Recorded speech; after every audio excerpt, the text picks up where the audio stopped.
Welcome back to our channel. तो आज हम देखने वाले हैं how to Poppy Playtime 3 का असली ही स्टोरी। तो ट्रैक करते हैं, फिर लिखने दी।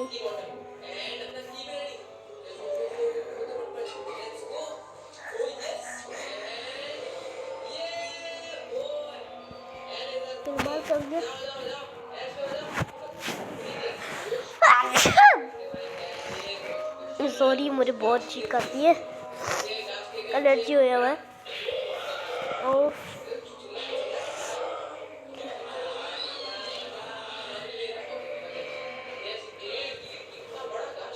और Poppy play time chapter 3।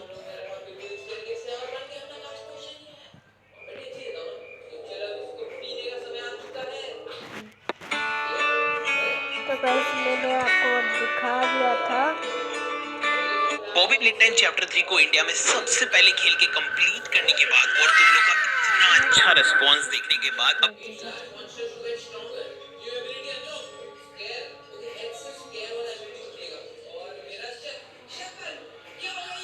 Request आ रही थी कि मैं तुम लोग को पॉपी प्ले टाइम 3 की पूरी स्टोरी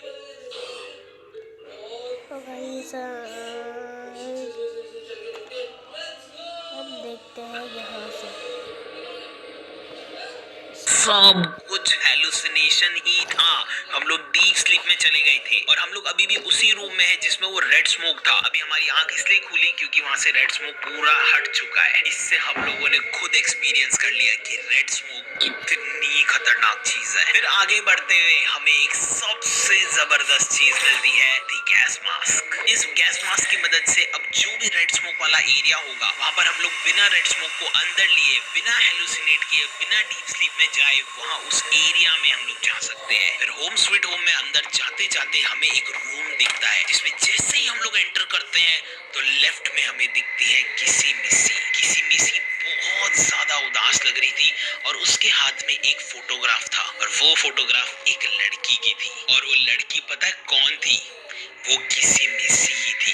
यस गाइस, एक बच्ची जिस पे एक्सपेरिमेंट हुआ और उसकी आत्मा को किसी मिसी में डाल दिया गया है, जो कि अब बहुत बड़ी एक लिविंग टॉय बन गई है। वो अपने पास्ट वाले रूप को देख रही थी कि वो ऐसी दिखती थी। इस वजह से वो सैड होके वहां पे बैठी थी। इन साइंटिस्ट ने पता नहीं कितने लोगों पे एक्सपेरिमेंट करके कैसे कैसे बच्चों को ट्रांसफर किया है टॉयज में। हालांकि जहाँ पे हगी वगी, मॉमी लॉन्ग लेग्स, कैटनैप ये सब हम पे अटैक कर रहे हैं, किसी मिसी उनसे डिफरेंट है। वो हम पे कम से कम अटैक तो नहीं करती। फिर जब हम इस ऑर्फनेज होम स्वीट होम में और घूमते हैं तो हमें और अजीब अजीब सी चीज दिखती है। हमें एक कैटनैप का बड़ा सा टॉय दिखता है जिस पर कैमरे लगे हुए होते हैं और उसे ऐसे प्रोग्राम किया हुआ होता है कि जो भी उसके आसपास आए वो उसको फॉलो करे। ये इसलिए किया गया था क्योंकि बच्चे अगर इधर उधर जाते हैं तो वो कैटनैप का टॉय उन पे कड़ी नजर रख सके कि वो किधर जा रहे हैं। हमें वन वे ग्लास दिखता है, मतलब कि साइंटिस्ट बाहर से ही बच्चे को वन वे ग्लास से देख रहे थे कि वो रूम में क्या कर रहे हैं, कैसे सो रहे हैं। वो इस सब बच्चों के स्लीपिंग पैटर्न्स को, इन सब को नोट डाउन कर रहे थे कि उनका एक्सपेरिमेंट कैसा चल रहा है बच्चों पे। भाई बहुत ही खराब लग रहा था मेरे को ये देख के। फिर चलते हुए हमें बैकअप जनरेटर मिल जाता है जिससे हम लोग पावर कनेक्ट कर देते हैं और जैसे ही हम लोग होम स्वीट होम से बाहर निकलते हैं हम पे कोई अटैक करता है और वो होती है किसी मिसी को ऐसा लगता है कि हम लोग एनिमी है और तभी वहां पे पॉपी आ जाती है और वो किसी मिसी को रोकती है कि बोलते नहीं, ये हमारा फ्रेंड है। और ओली की हेल्प से अभी हम लोग यहाँ तक पहुंचे हैं। अब यहाँ पर पॉपी हमें एक्सप्लेन करती है कि एक्चुअल में हो क्या रहा है। पॉपी हमें बताती है कि वो हमें नुकसान नहीं पहुंचाना चाहती, उल्टा वो तो हमारी मदद चाहती है ताकि वो हमारी हेल्प से इन मॉन्स्टर्स को, जो इन लोगों को टॉर्चर कर रहे हैं, उन लोगों को खत्म कर सके। पॉपी हमें यहाँ पे एक चीज और बताती है कि जो मॉन्स्टर्स है ये अपने आप ही इन सब पे अटैक नहीं कर रहे हैं। इन सभी मॉन्स्टर्स को एक मिस्टीरियस एंटिटी है जो मैनिपुलेट कर रहा है। वो है एक्सपेरिमेंट 1006, द प्रोटोटाइप ने हगी वगी को, मॉमी लॉन्ग लेग्स को हमारे पीछे छोड़ा था और बाद में उनके खत्म होने के बाद उनकी बॉडी को वो अपने साथ ले गया ताकि वो उनकी बॉडी पावर को भी एब्सॉर्ब कर सके। पॉपी हमें ये भी बताती है कि प्रोटोटाइप ने ही पॉपी को एक केस में बंद किया था। वो केस याद है जो चैप्टर 1 के एंड में हम लोगों ने खोला था और वहां से पॉपी आजाद हुई थी। यस, उस केस में प्रोटोटाइप ने ही पॉपी को बंद किया था। पॉपी हमें बोलती है कि हम ही है जो प्रोटोटाइप को हरा सकते हैं।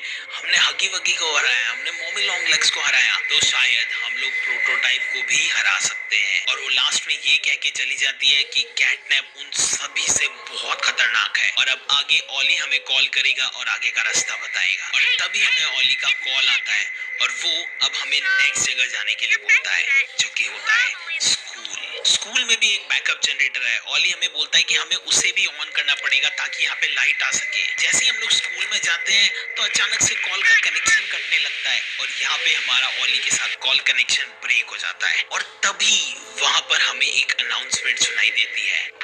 This is Miss Delight speaking. यहाँ पे मिस डिलाइट है Excuse कोई। the interruption. Students, remain in your seat until the bell has rung. और वो आवाज एक ऐसे भयानक एंटिटी की थी जो एक टाइम पे बहुत ही स्वीट थी, लेकिन आज उसके साथ क्या ही हो गया है। वो आवाज होती है मिस डिलाइट की। मिस डिलाइट जो कि बहुत ही अच्छी टीचर थी, लेकिन उनके ऊपर भी एक्सपेरिमेंट्स किए गए थे जिसकी वजह से उनका ये हालत हो गया। स्कूल में हम आगे बढ़ते हैं तो हमें जनरेटर दिख जाता है और जैसे हम लोग उसे ऑन करते हैं तो वहां पे हमारी first time face to face Miss Delight से मुलाकात होती है और वहां पर हमें पता चलता है कि मिस डिलाइट से हमें आंखें मिला के रखनी है। जैसे ही हम लोग आंखें हटाएंगे वो हमारे पास आएगी और जैसे ही वो हमारे करीब आ जाएगी वो हमें खा जाएगी। भाई यहाँ पर जो मेरा फर्स्ट टाइम रिएक्शन था वो बहुत ही अलग था। मैं बहुत डर गया था। और बैटरी उठाती आ रही है पास में। अरे ये तो वो है रेड लाइट ग्रीन लाइट जैसे। मैं जैसे ही मुंह घुमाऊंगा ये मेरे पीछे भाग के आएगी। मैं मुंह ही नहीं घुमाऊंगा।